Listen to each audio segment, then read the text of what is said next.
L'attaque de Ouagadougou en 2016, voici ce qu'on sait vraiment. 15 janvier 2016, 19h30. Une nuit qui plonge le Burkina Faso dans l'horreur. Des coups de feu éclatent en plein centre-ville. Des hommes armés attaquent le restaurant Cappuccino, un lieu prisé des expatriés et des touristes. Ils tirent sans pitié.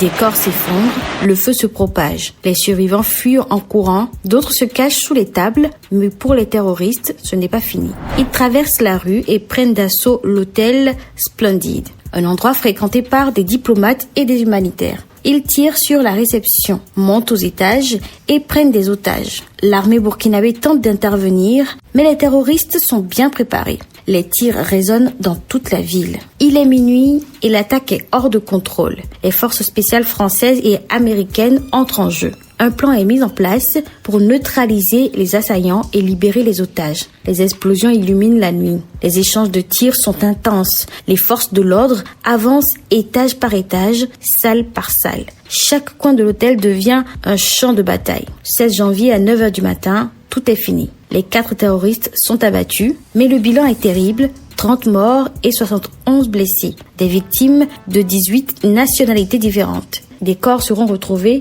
calcinés dans les ruines du restaurant. Quelques heures plus tard, Al-Qaïda au Maghreb islamique revendique l'attaque. Pourquoi cette attaque ? Eh bien, pour frapper un pays allié de la France, semer la terreur et envoyer un message. Le Burkina Faso deviendra une cible.